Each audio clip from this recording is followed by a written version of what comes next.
Oh, we trapping tonight, dog. We trapping tonight. We trapping tonight. It is hard.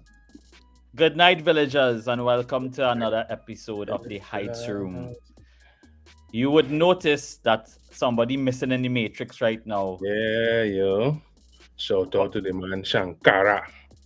Shankara is deep in the books right now. He has some exams going on, so he couldn't make to share his knowledge with us tonight. The knowledge had to go all towards this exam, apparently. So, we love the brother. So, Taurean, what's the latest up in Canada there, my brother? Latest, anything good? Canada vaccine passport. If it didn't launch already, coming soon. I got an email, a link was provided to me to begin the process to have my passports, because they're saying that gyms, restaurant, certain public spaces, you have to provide a vaccine passport if you want to be able to be allowed entry. So, and this is what, national policy? No, so federal government leave it up to the provinces to figure it out themselves. So Ontario and everybody else, pretty much everybody seemingly going the vaccine passport route. So yeah, okay, big thing going on right now. And how is the public reacting to that? Is it there's a lot of hesitancy? Not hesitancy is not the word for that. People are averse to it. Well, funny enough, when they first talk about the vaccine passport, there was actually an uptick in the number of people who decided to get their vaccination. So, of course, you'll get the pockets of people who want to protest. Tactics, they call it tactics. Exactly. I thought some nurses who protested the other day. So, we can see. When we talk about tactics, it happened in here too. Of course. The ministry moves along with plans to reopen schools, and this was a real sticky situation and had everybody in a tizzy when it came out, because the ministry put this out on their Instagram and other media platforms, and the document was not signed.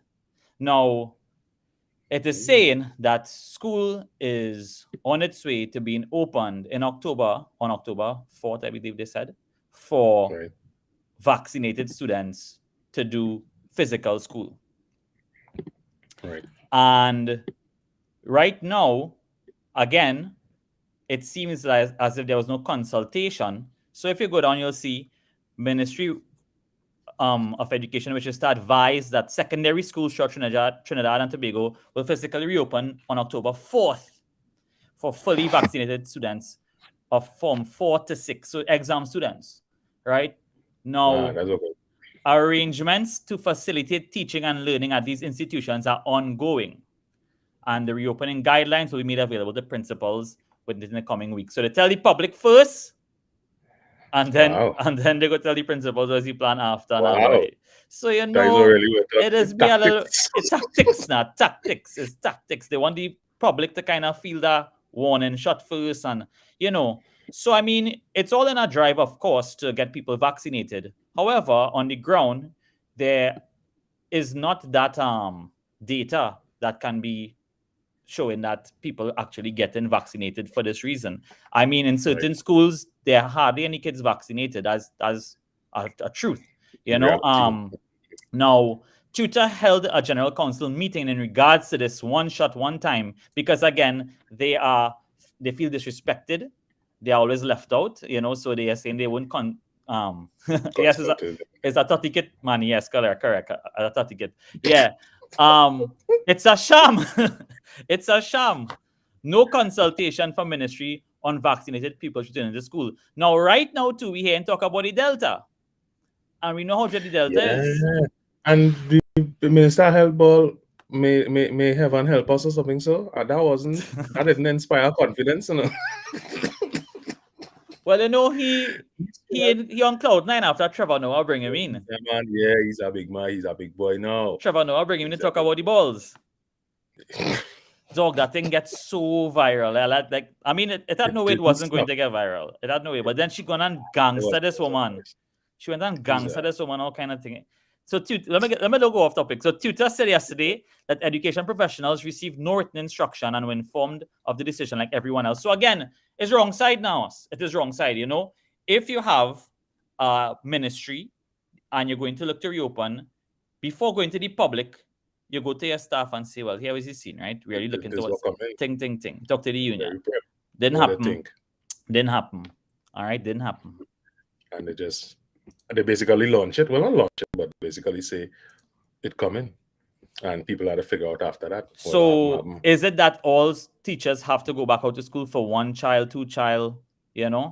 I don't know if that's the situation. So you as a teacher, what's your expectation if you had to guess what can take place? It will be different from school to school as to what's the reality in terms of if teachers should go back out, because if I have 1 child in a class in Form 4 and 1 child in a class in Form 5, and I mean the numbers are like that, There are classes I am in where there's 1 child who's vaccinated out of 15, out of 20, 2 out of 30, that kind of thing.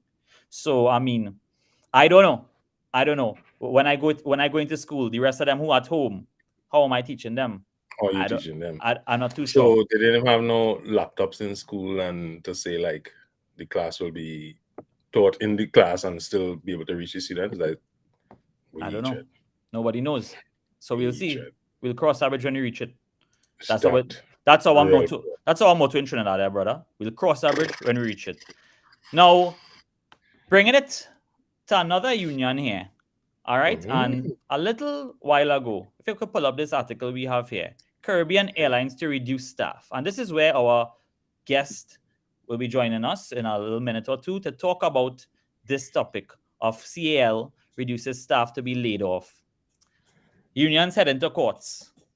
So I think at this point in time, we could bring on Mr. Timo Bailey, a champion, right, in the search for justice. He was here with us not too long ago when we were dealing with the Petrotrin debacle, and we also talked about the steelworkers. He is the head of the Steelworkers Union in Trinidad, the president, and he's also an industrial relations expert. And he's always searching for justice. I know this for a fact. Mr. Timo, how you doing, sir? Good night, guys. Good night. Thanks for the great introduction. As usual, it's always a pleasure to be on this show, to be in this room. And as on that topic, I want to say that I was fortunate today, Mr. Cutter, to see you occupying my timeline. I saw a video with you with a slate. They call it the future. You all have Okay, an election coming up with Naparima College, old boys. I get frightened. I thought this was the next kind of video you was talking about. I get very frightened. No.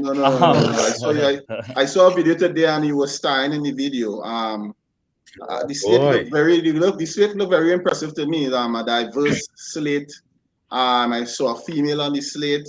I saw definitely a mixture of races on the slate, and you all have my full support. When is the election? Well, when it comes to your boy, everything had to be inclusive and there must be representation. This has to do with a very simple process of electing a new executive for the NAPS Alumni Association. The election was supposed to be last Saturday, gone. It was supposed to be virtual, but due to an overwhelming response from the futures elector type of the voters who are new to the electorate, if you want to call it that, there was a decision made by the incumbents, as they would call themselves, to change the election from virtual to physical. So in this time, serious? No, yes, very serious. So the election has been put off, and it's on October 3rd. It's physical, so we're trying to ramp up our efforts to get people to come out physically in this time of the Delta and all of that to come and vote for this simple, but it's shocking. It's shocking though that you'll have an election physically in this environment. We still under SOE, and if you look, I'm in 2-3 credit unions, and they had elections recently, and all the elections would have been virtually TEC-U and SEC-U. So this is kind of strange. But what I would say to you, based on what you have said, you all need to try to secure the voters list because something is sounding fishy. But let's get into the business that I'm here to deal with. Yes, please. So on the screen we had this article about CAL. All right, and it said that they were to reduce staff and all of this. Now, this was in July, and the union was said to be taking legal action. So, what's the real story with the genesis of CAL? Before we get into that is recent. There has been a lot of findings due to different concerns by Parliament. There was a joint select committee on the topic, and we want to know, how did CAL really get to this point where for so long there have been this issue of contention for the government, and we just like so many other state-run agencies, what's really going on? So let me go back historically. As you all will know, and if you don't know, I will be here to advise. Before there was CAL, there was BWIA. In 2007, the government took a decision to close BWIA and open CAL. Took a new form. In fact, what had happened, it left Trinidad and Tobago on planes in BWIA uniform and returned in Caribbean Airlines uniform. The company, historically, the company would have transitioned from BWIA to CAL without any stoppage, no cut in service. The workers would have basically, as I said, would have left with BWIA uniforms, come back in CAL uniform.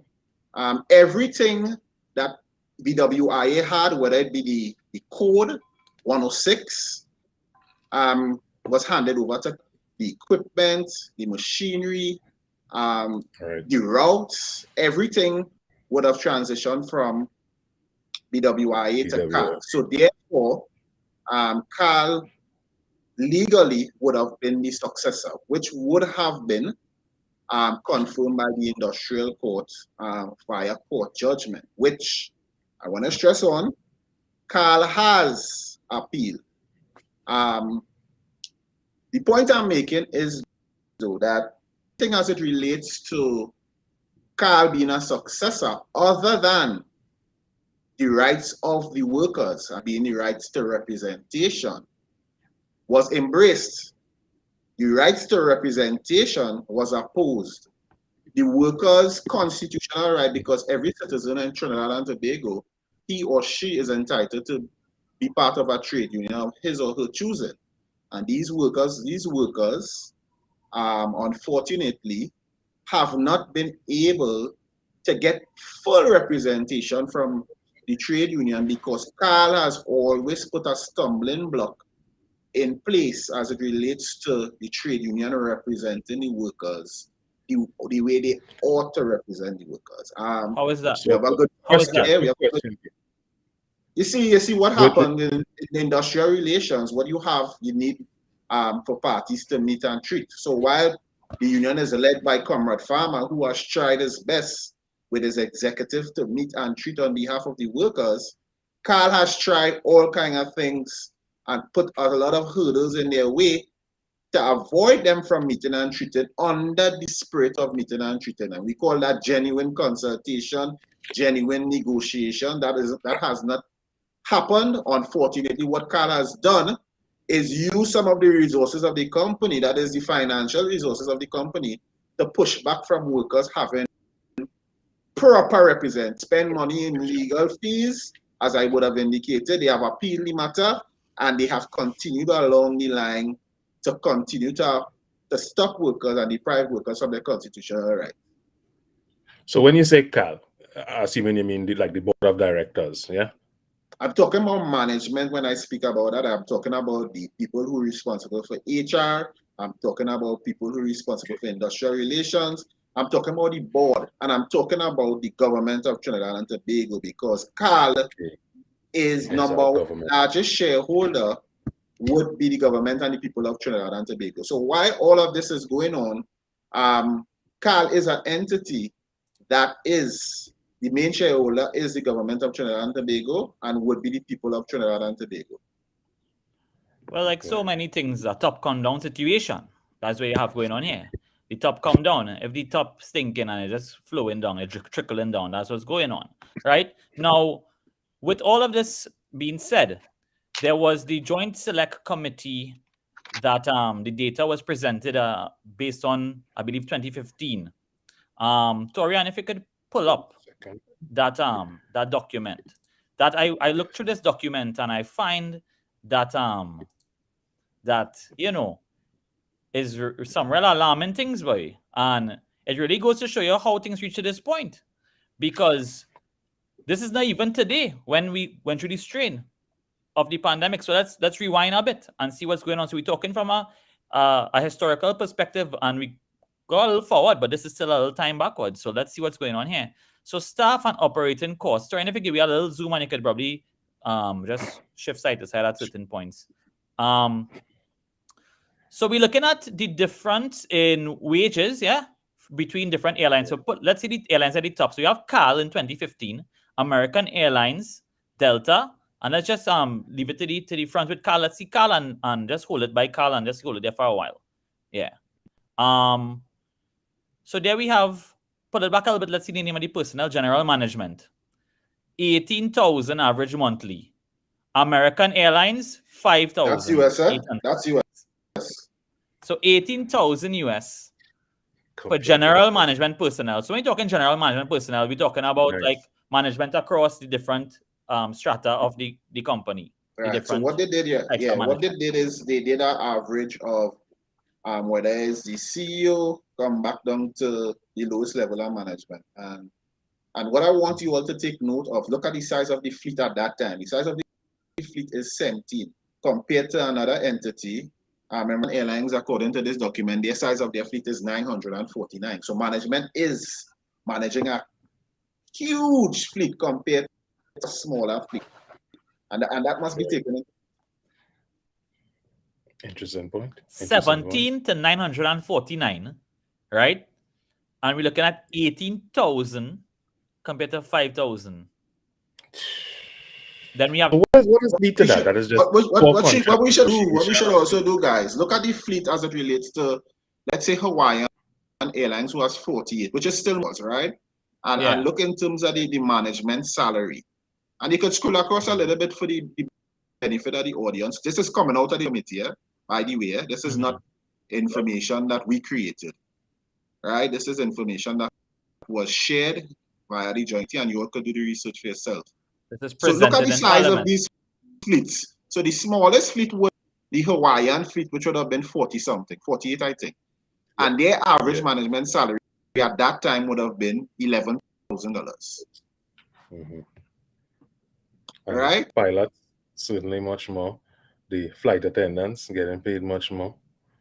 Even your maintenance team, who I think should be getting the most money in any kind of airline situation, getting less money than everybody else, really and truly. All right, so I want So us what to do does that? I want us to do the comparative analysis. The comparative analysis would show, and if you scroll down, you would look at the proportion in percentages for general management for the overall percentage of cost spent across the board. So Caribbean Airlines is 57%, the pilot 50%, and the pilots are the people who really fly the plane, and the people who support the pilots, which would be flight attendants and the other staff, only account for 5%. 5% of the overall cost of salaries that is dispersed. Scroll across and look at this comparison to other airlines. So we are 57% in Trinidad. American Airlines is 17%. Hawaiian is 35%. Look at this. Look at it. Look. So there's a huge disparity in salaries, and that has been the problem in Trinidad, not only in CA, but in other countries. You have the state owning, and the people of the country owning huge shares in companies. What happened that political appointees are put in place and they feed off of these entities. And in this case, this is what had happened. This was discovered by the Joint Select Committee. The information was shared. And then subsequent to that, sometime in 2019, they gave the workers a list, but nothing to speak about. And we are in 2021 now. And what we have is these same workers who I mentioned only account, according to this report, for 5% of the salaries paid by CAL. Those workers, the majority of those workers were laid off in November 2020 to now without any salary. I want us to understand what's going on. While management gained, and what they have done is said to management that we will give you a 10% cut. 10% of $250,000 or $150,000. 10% of $250,000 is $25,000. That is your wanging and dying money. And we have restrictions, so you can't go buy no bar and drink no rum. You can't entertain no woman like how you say entertain woman. So it ain't really doing nothing. $25,000 going out the window. If it's $150,000, $15,000 are you wanging and dying money. So it's not really affecting these people. Management has not been affected. Who have been affected have been the individuals who actually turn the wheel of FACAL. That being the flight attendants, that being the cabin crew, pilots, that being the different reservations, whether it's the engineering section. These are the people that cause this company and have caused this company to be successful. And what you have done, as soon as COVID is not something that happened in Trinidad alone. COVID happened worldwide. And your solution, as normally happens, is to throw out your workers in a time where they most in need. These workers have been, and I want us as Trinidadians to think about this. These workers have been home since November 1st last year without any salary. Some of them have children to go back to school. How they buying school books? How they buying laptops? How they paying their rent? How they paying the mortgage? So these workers, so you're looking at this kind of exorbitant salary from the management level, right? We're looking at how much the pittance was given to these smaller workers. And we're saying that was in years ago, right? So they're already running at that level. Now, COVID come and hit. When this November happened, what they said, they just laid them off totally, or what they obviously they published something. They said that COVID has affected the operations, has affected the revenue of the company, and they laid off the workers without any salary. And today, these same workers who have been laid off, so no package, nothing, nada. Let me tell you what's unfortunate though, as we are on that point. Caribbean Airlines falls directly under the airline minister is who? Colin Imbert, Honorable Minister of Finance. I don't know how honorable.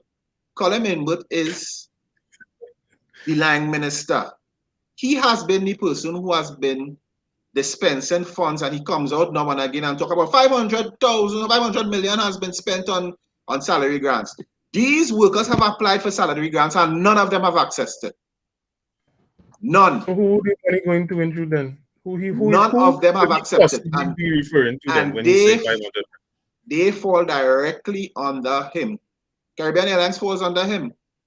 So it's not only a scenario. When he said it's 500 million.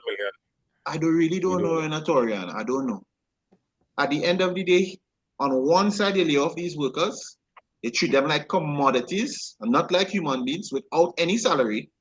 And on the flip side, you didn't even find prioritize it or find it necessary. And I'm talking about management because the union has raised this for months. The union engaged me to come and assist as from an industrial relations perspective as a consultant.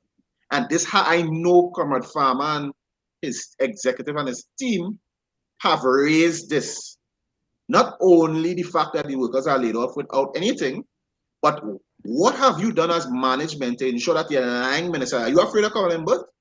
To ensure that Mr. Imbert ensures that these workers who have been home for nearly a year have access to these grants? And the answer to that is nothing. Nothing has been done, unfortunately. And these workers are expected to stick around and wait while management, people driving the Mercedes-Benz, the BMWs, the Jaguars, and going home with $250,000, going home with $150,000 and huge salaries. As we're talking about salaries and what is due, the director, not sure if it's the right term, he received a bonus for achieving certain targets back in 2019. Now, no. Let me stop here. He received that bonus in 2020. It was for 2019. Okay, you're right. We were already in COVID. Listen to me. We were already in COVID. We already were affected by COVID. Now, listen to my position on this, right? If the company did well in 2019 and contractually you have an obligation to pay him his bonus, then yes, he's owed the bonus, right? But he didn't. But the reality is that just like how those same workers who you have thrown out with the bathwater and are outside without any salary, they outside with no salary, you still collecting your big salary, your 6 figures when the month come.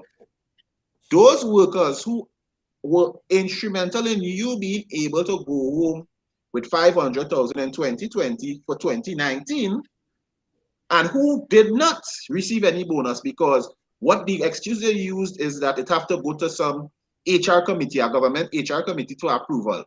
By that time, COVID done come around. So you pay him his bonus, you didn't pay the workers their bonus, you send them home, and then you're hiding behind, if you read the article, that he was entitled to that. And it was contractual. What was contractual is that as a company, they were supposed to do everything in their power to ensure that they maintain the employment of these workers. They were supposed to do everything in their power to ensure that these workers at the end of the day were treated like human beings. That didn't happen. These workers have been home since November last year without any salary. And they have a CEO supposed to be a leader of our organization. He could have easily said, hey, what's going on, guys? Suspend that. Or let me pay me that down the road and we catch back ourselves. Let me see about our own. Let me see about our people. That didn't happen. You take your bonus and you went with your bonus and leave your people outside. And that is the problem we just have, the systematic problem we have in Trinidad and Tobago. People on top, we've seen it in terms of the parliament, and I'm not talking about government alone, I'm talking about government and opposition. We have issues right now where people losing their job left, right, and center. You understand? And you've seen examples of great leadership around the world. You've seen examples as it relates to maybe, let's speak about the New Zealand Prime Minister and her team. They took a salary cut because they're leading from in front. This isn't happening in Trinidad and Tobago. Them what they put out, them what the money sip out, they want all the money. And the people who are actually responsible for turning the wheels at our economy, when they in dire need, they are forgotten. So, And I so want to Timo, say something. how much people were laid off? You would say. If you look at a recent article, Mm-hmm. it was somewhere in the region of 400 and something people.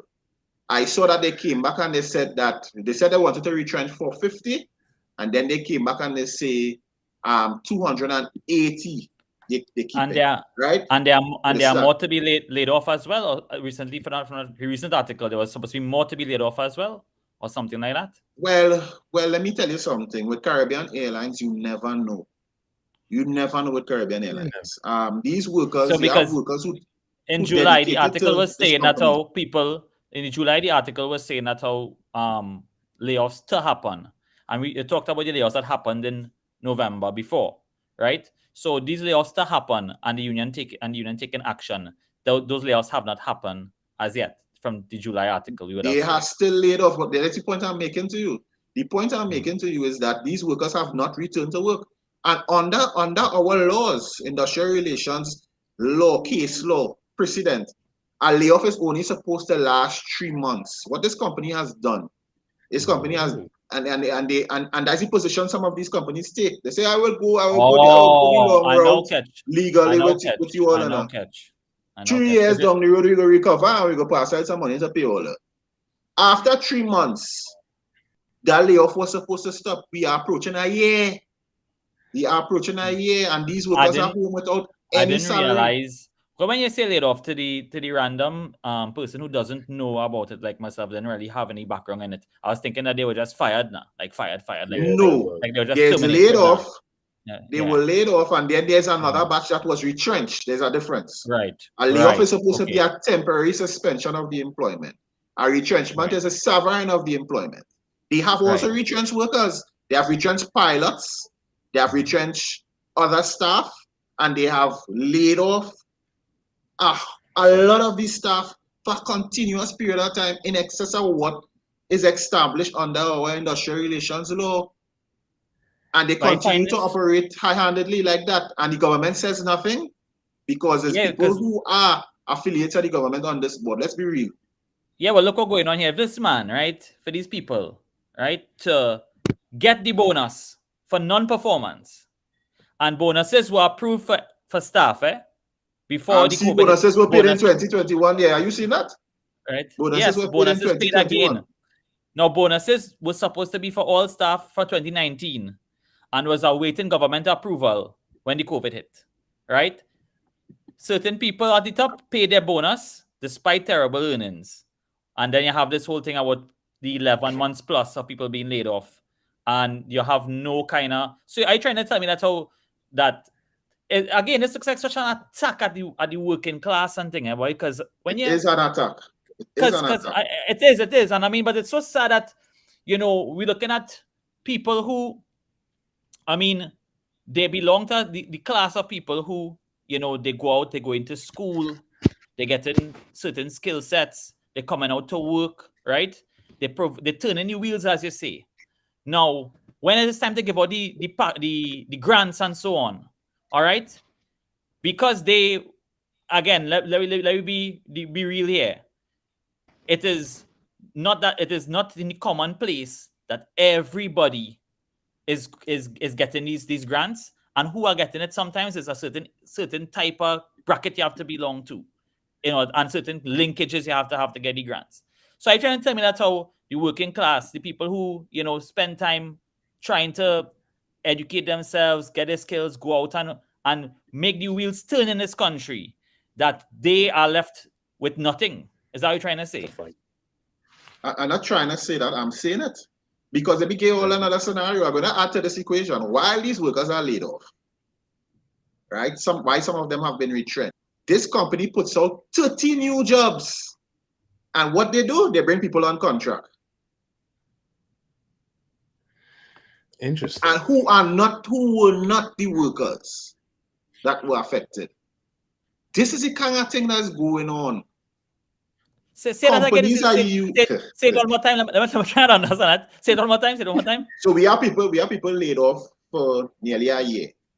In addition to that, we also have people who were retrenched. They say they're redundant. While all of this is going on, we have evidence that they have introduced 30 new jobs in the system.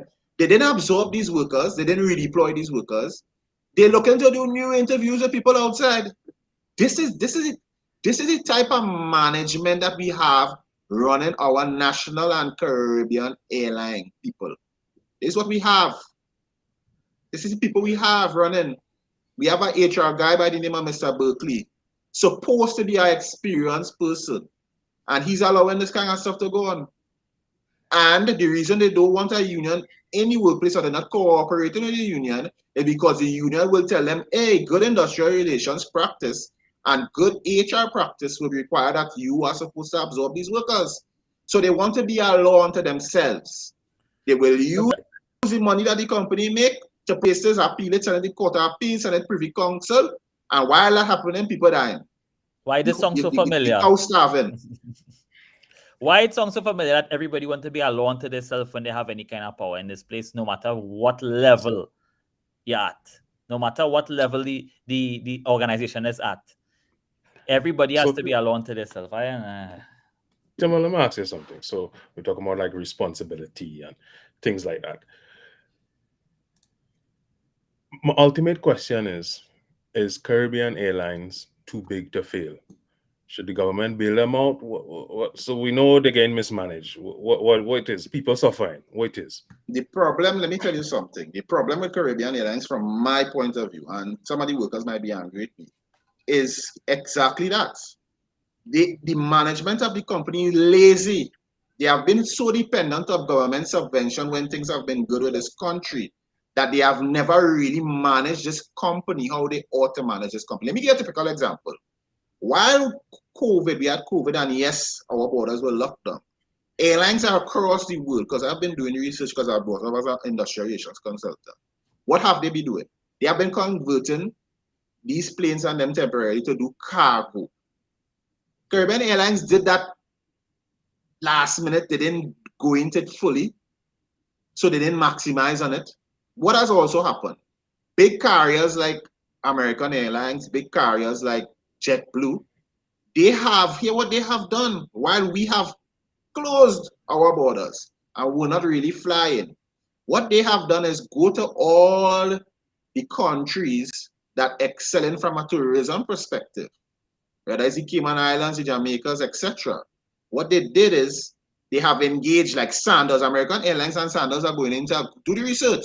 They are going into an arrangement for American Airlines to have an arrangement with Sanders. So they will be flying people from different parts of the world to Sanders. That is something that Caribbean Airlines was not should not have allowed no external carrier to come in your territory and do. What was management doing?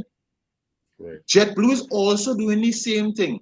What are we doing? What is our management doing? I can tell you they're collecting $250,000 for nothing. So lazy management.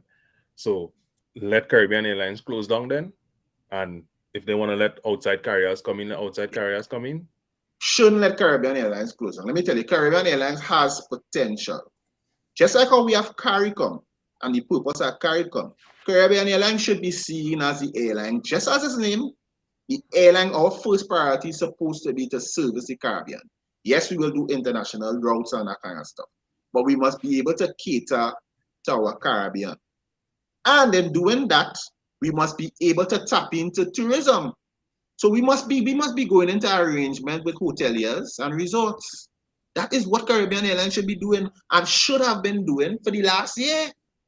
So when things turn around, you have cornered that market and you were able to relaunch Caribbean Airlines. What we are doing instead is overpricing tickets because we have a monopoly. Other airlines not flying into our space.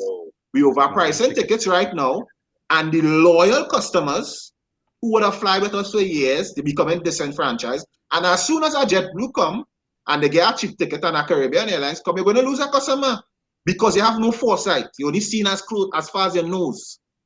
And that is my issue. My issue is not that Caribbean Airlines doesn't have potential. Caribbean Airlines have a lot of potential. We have the wrong people running these companies. We need to get away from.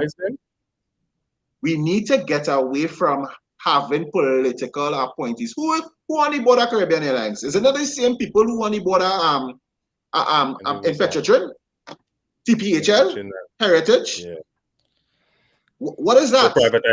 So privatization. If you had to wave a magic wand. I am not a person who would support privatization because Caribbean Airlines, and we continue to do that.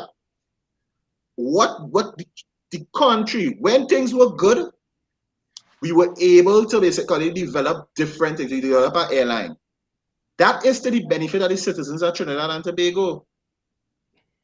If it's being mismanaged, then the government is responsible for that. The government need to get the right people to manage these entities, whether it's A.C.A.W.U, whether it's TNTech, whether it's Caribbean Airlines. Because the reality is, when you talk privatization, what you're doing is putting it in the hands of your friends and your family, and you know what has happened? They just manage it properly. So why we cannot manage our own? Well, that's our birthright. Why we can't manage our stuff and manage it properly? That is I have an issue with us turning around and saying we privatizing this and we privatizing that. Sooner it's a cultural thing, boy. It's a cultural thing. So it's a culture we fight in here now. You're fighting a culture where it's rampant across the board. So what you have is that from the top come down again, it trickle. The shit from top and it trickle down. So what you're looking at is no matter what state-run entity we go into, not even state-run entities. Right now, I go into a situation with people who just like once you're there in a certain area of power, you run amok because of the fact that there's a code now in the culture. And the code is that when you reach there, you play the game the way it was always played. Right? Because when you're making him look, nobody really get on with it with what went on there with Mr. Madeira is the name. Madeira, yeah, right? Madeira. Nobody and really, I mean, it's on a joint select committee report there, but nobody really making a fuss about that because those things understood. We have accepted that. I want all to understand. Listen to me. I want all to understand. I want all to get me correct, eh? If Mr. Madeira and his management are doing what they're supposed to do, then they deserve what they're getting. My issue is they're not doing what you're supposed to do. You functioning off of subventions. Right. And when subventions sliced in half, you have no ideas. You have other entities coming in your space, coming in your territory, and doing business before you. This is total madness, It's total madness. And a politician, so whoever in power will hear and they will get vexed. I have an instance up to last night. I was on a chat with a close friend, grew up with the guy. I don't know if you all saw the video with Michaela Pandey. And she hit the nail on the head. Bam, bam, bam. She talked the truth. She talked the truth. So we having a discussion on the chat, and you going on the road and just defending it. You defending it. And that's the issue I just have with us sometimes. It's either is the truth or it's not the truth. Mm-hmm. If she talking the truth, where are you going? Where are you going? Why you feel that you have to defend stupidity? You know what? Because what she was saying more or less is here going on. Property tax right now, the timing for that not right. And I agree totally. How could you be introducing property tax now? When things were better, you freeze it and shelf it. Things worse now. People barely paying bread on the table. And you introducing property tax? That making sense? And people defending that. We're not saying that we don't have to pay. We're not saying that you don't have to pay property tax. But down the road in a different form, Timo, why the man defending it? Because he just feel that he have a moral obligation to. It's because of what side he's bat for at the end of the day. Correct. And that's where everybody batting and playing a role and have a side. Whereas you have people like us who just looking for the right, the truth, the justice. Where is the truth? Where is the justice? What is right? What is wrong? Those things don't matter no more. I think like right and wrong is which side you're batting for, right? Is either Marcia Brave Boy or is Rhoda Barat. You understand?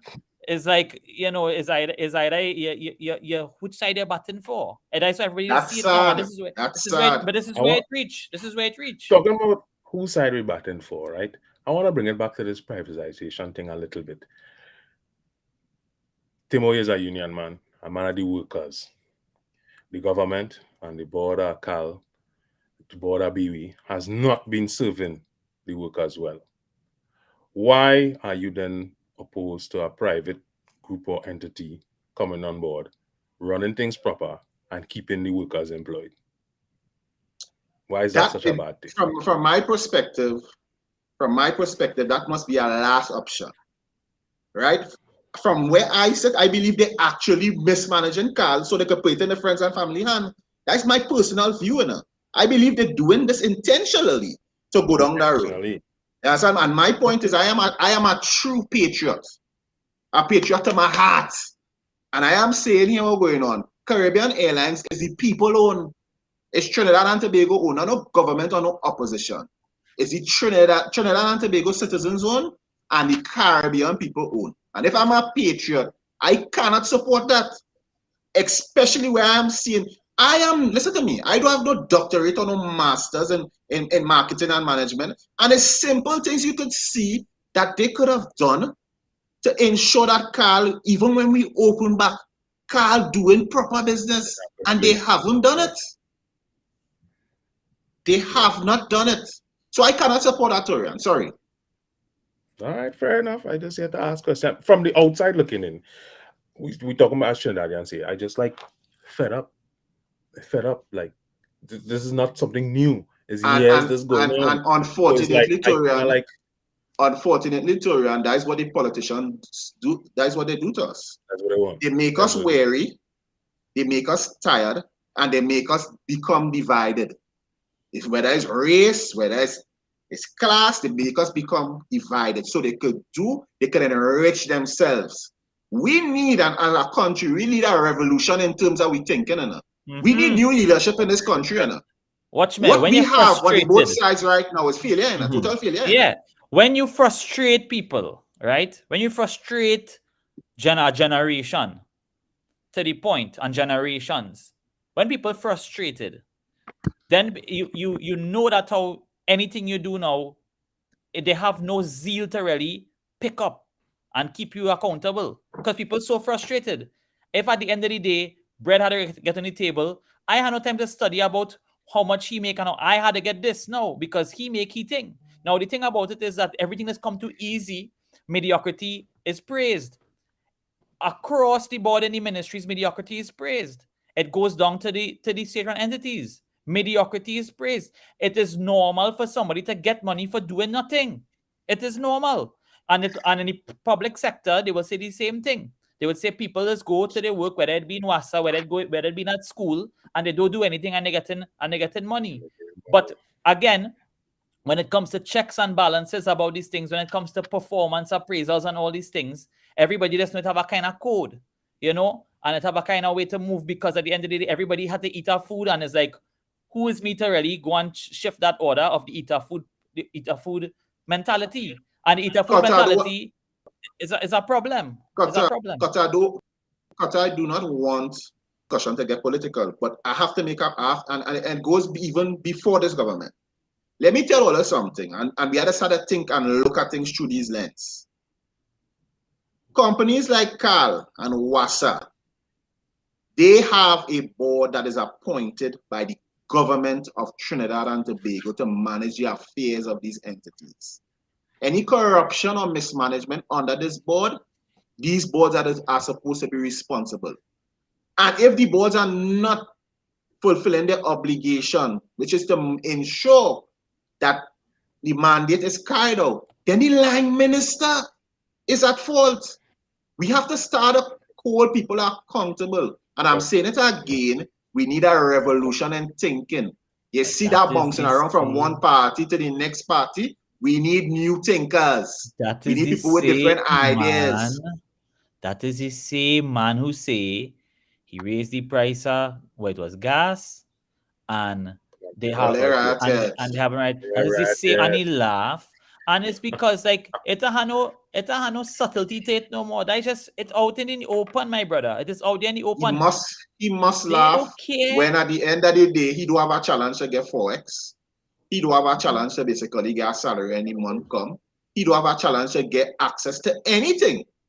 Because he is in a privileged position. We put them there. And we need to say, when I talk in revolution and thinking, I'm talking that from the perspective that people just feel that politicians, it's some mighty something. They don't know mighty thing. We put them there to serve we, but they don't act so. And my issue is when they're not acting so, they must never see the whole of Parliament again. We must get rid of them. We must It send can't them work in away. certain places. Other places you can't get away with them kind of thing, partner. You can't get away with that. You head on a platter, right? The issue of Forex, let me draw a point there just now, before I forget. We're talking Forex. Trinidad and Tobago has been struggling with having access to Forex for quite a while. We know because of Petrotrim, we know because of the steel mill, that kind of stuff. But let me show you a typical example with Carl. Do the research yourself. August this year, Jamaica had 1 million tourist visitors, whether it's layover or whatever, 1 million people during COVID. And in that same period, what Jamaica was able to do, they were able to generate 1.5 billion US dollars in foreign exchange as a result of that. We have a Forex problem. Carl falls directly under the line minister. You telling me, and they say them as great thinkers, you telling me them can't take that same model that they have in Jamaica and see the benefits of properly managing Carl and grasping the opportunity. See an opportunity to get foreign exchange as Jamaica has generated foreign exchange through that medium? You telling me that? As a layman, and I could sit down and read and digest and say, hey, there's an opportunity there, an opportunity that has never been explored. Right. So as a union, bringing back to the union roots now, and the situation with Cal, now you're saying that they have been putting up barriers to like officially having the union on board or present within Caribbean Airlines. What powers do you guys have now to support? Any at all besides, I guess, outside? Right. So the union ability is restricted right now. If the union has been doing what they could do within the confines of the law, meaning that you send trade disputes, you send IROs, you pick up matters for workers, right? The issue really is, and people they say the trade unionists is obstructionists and there's rebel rousers and them kind of thing. When you are being pushed with your back against the wall and you react a certain way, you don't tools and them kind of things, people just want to talk about them. These kind of things, but these kind of things only happen when you're treated and you can't take it no more. And what has been happening, and we've seen it glaring right now, the workers at Carl has been advantaged over and over and over again. And what is going to have to happen is that the workers are going to have to sit down, do an introspection, look at the situation and say to themselves, I can no longer operate from an individualistic standpoint. The only way the workers will get to come out of this hole that they are in is if they operate in unionism. They need to be unified because that is the only solution to this issue. Carl has more money than the union. They pocket deep. They could pay the best lawyers. They could tie matters for 10, 15, 20 years. So while the union doing what it's supposed to do under the confines of the law, because our legislation and all is in a total mess. The Retrenchment Severance Benefit Act outdated. The IRA outdated. The people who basically had the responsibility to ensure industrial peace, which is the Ministry of Labor, the Conciliation Department, you're not even hiring these people. You're putting them on contracts because you don't value it. Minister of Labor. The industrial court, even though you have good judges and you have good people, you don't have reporters. You have the judges on fixed term contracts. So these are the kind of challenges that we continue to have as a country. And I am saying half of it is a governance problem. We need to get people with a different type of thinking. So you're saying Cal workers have to become unified in their approach. Unified. Mr. Farmer and the few fighting for you cannot win this battle without the support of the masses. They can't. What could they do? Like unified to do what exactly? Not come to work? What it is? They're already not working. Well, at the end of the day, are different things. So, for example, there's a petition. I will share the petition with you guys. There's a petition. I'm not talking about anything violent. I will never promote violence. I'm a man of peace. I'm a man of love. There's a petition you can, along with your family, and I'm looking for the support of all the people who are tuning in to this live here right now. There's a petition that speaks directly to what is happening to these workers for the last 11 going on 12 months. These workers have been home. It draws reference to the salaries that whether the CEO and the head of HR and them they are getting, and the fact that workers are home without anything. Simple. All you have to do is support this petition. It sends a message. That is a start.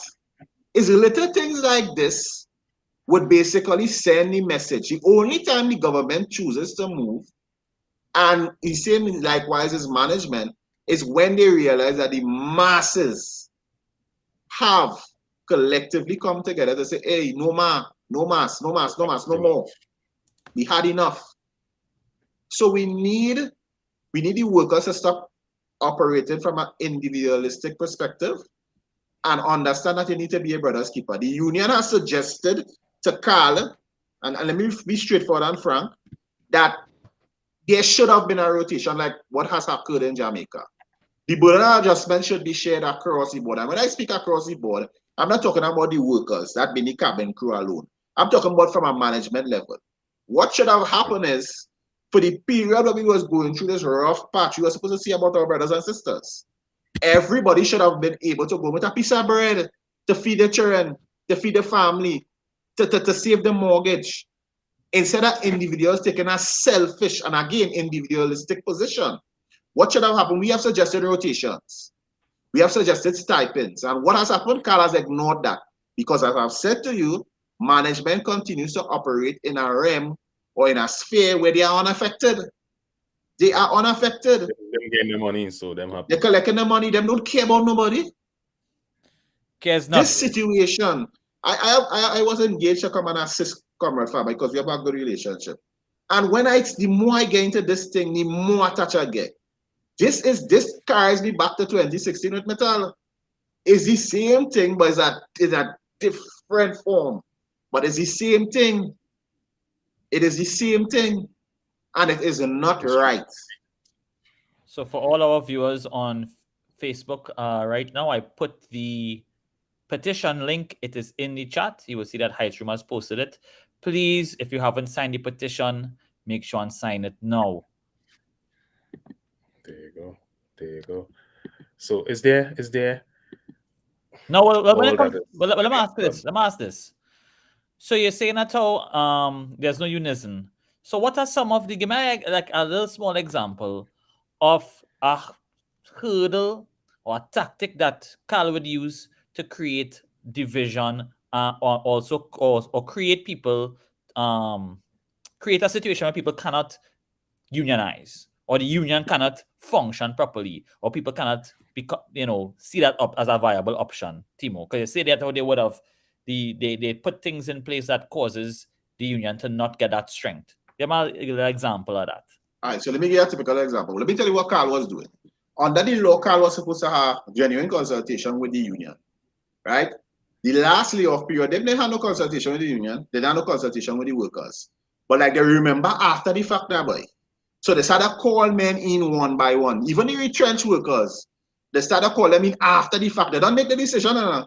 They started calling them in one by one and talking to them, intimidating them, dread. And these workers, obviously, your employment, your home, your no salary, or even if you're working, you're free to home.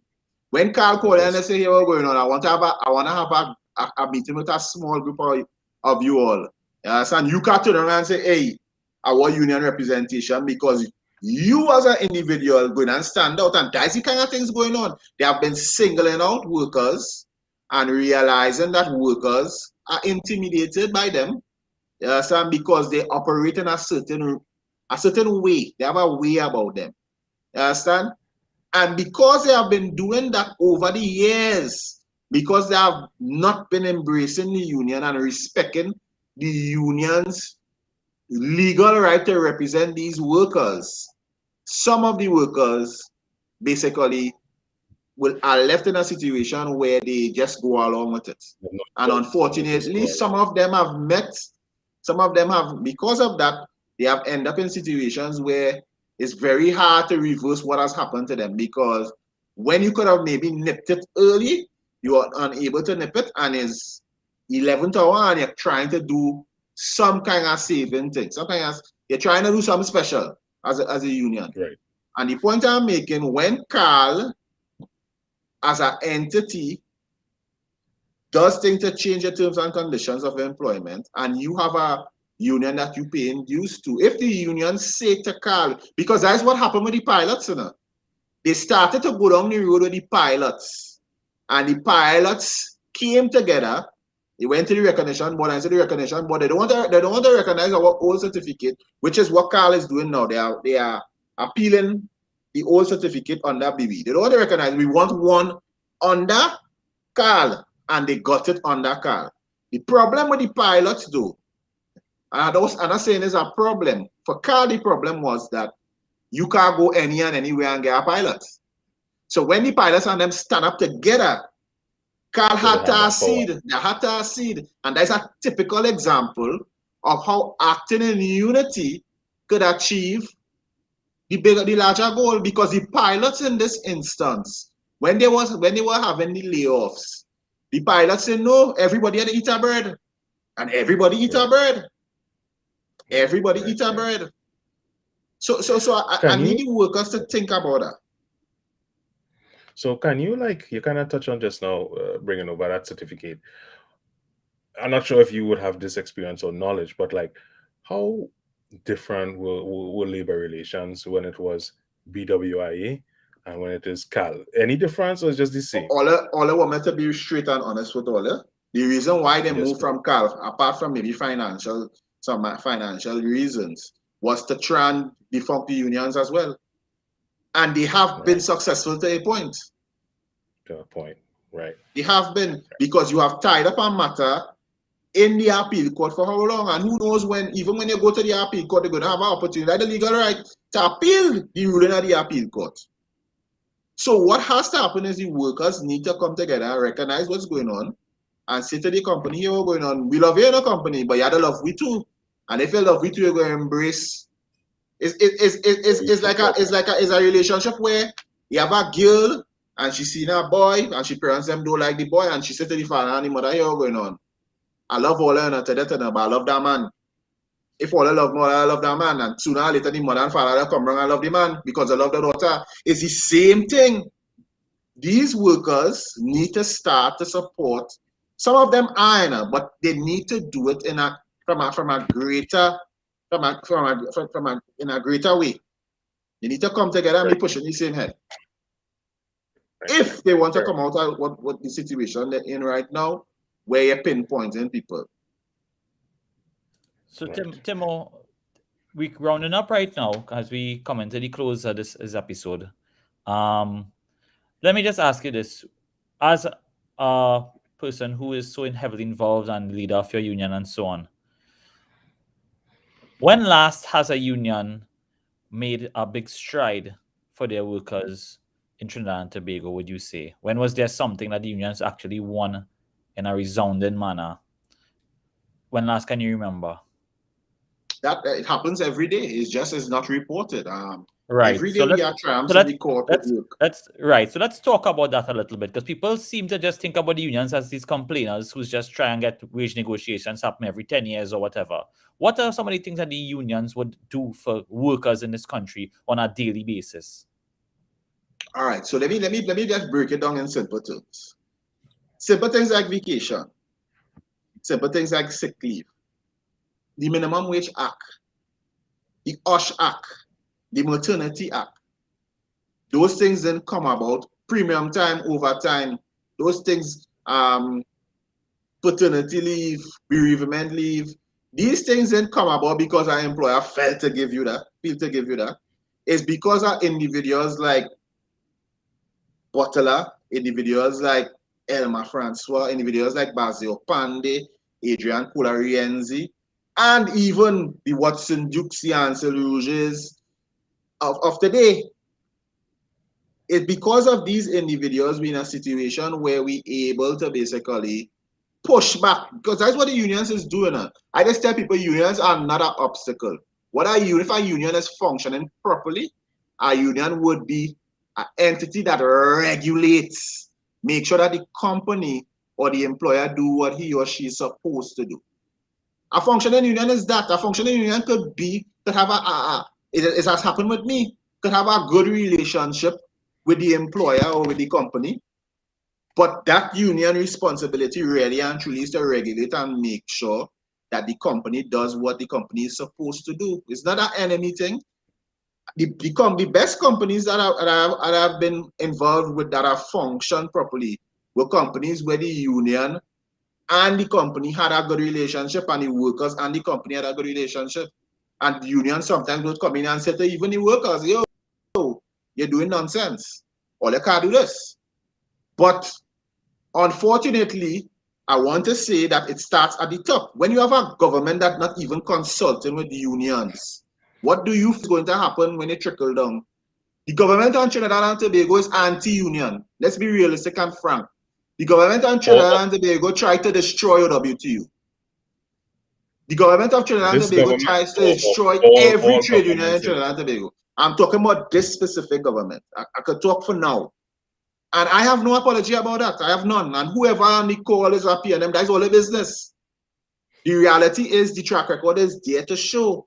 The government of today, this government right now, and we spoke about the last government was here. And that's why I say we need a revolution of thinking. We need new leaders. We need leaders that would embrace trade union, would embrace business, would embrace entrepreneurs, embrace every different type of individual that it have in society, and understand that everybody in our society are Trinidad and Tobagonians.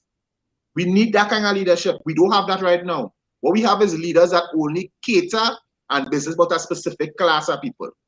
And if people don't like that and they don't realize that, then they need to wake up. They need to wake up.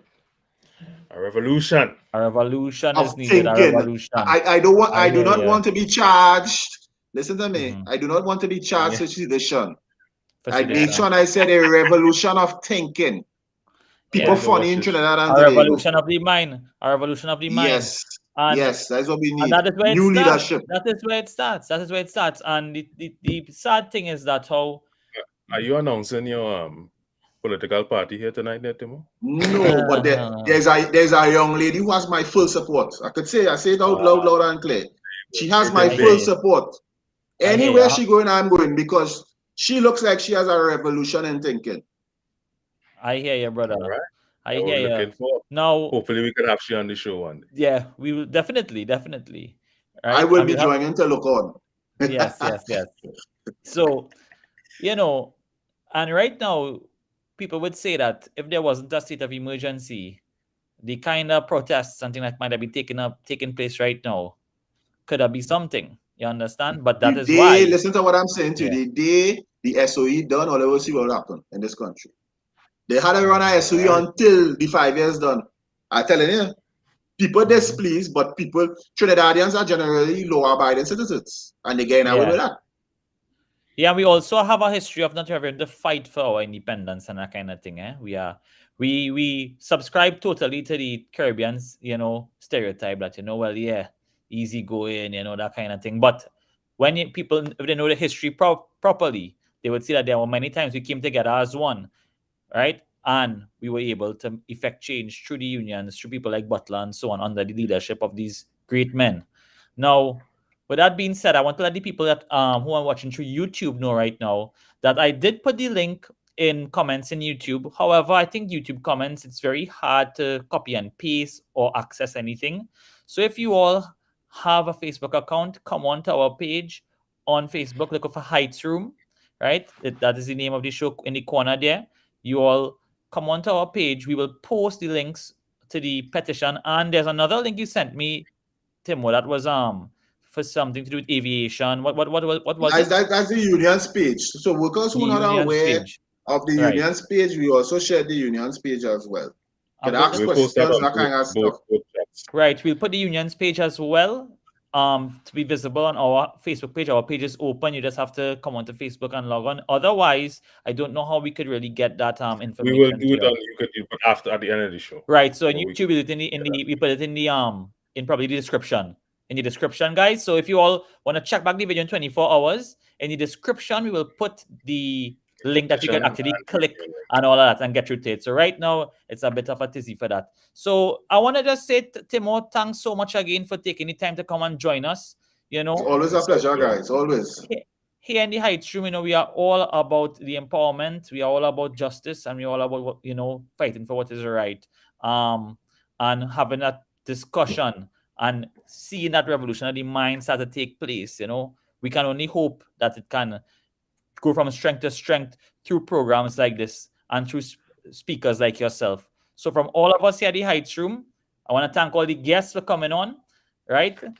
I want to thank all the commenters, and I see we have a real literary mind here in the end. But if you own a ship and the ship have a leak, will you say, oh, well, the ship has a leak, we need to sell the ship does leak, so we should stop owning ships, or will you fix the leak? Thank you very much for that. Great point.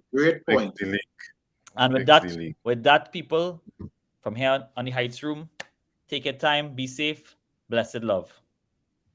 Viva la revolution.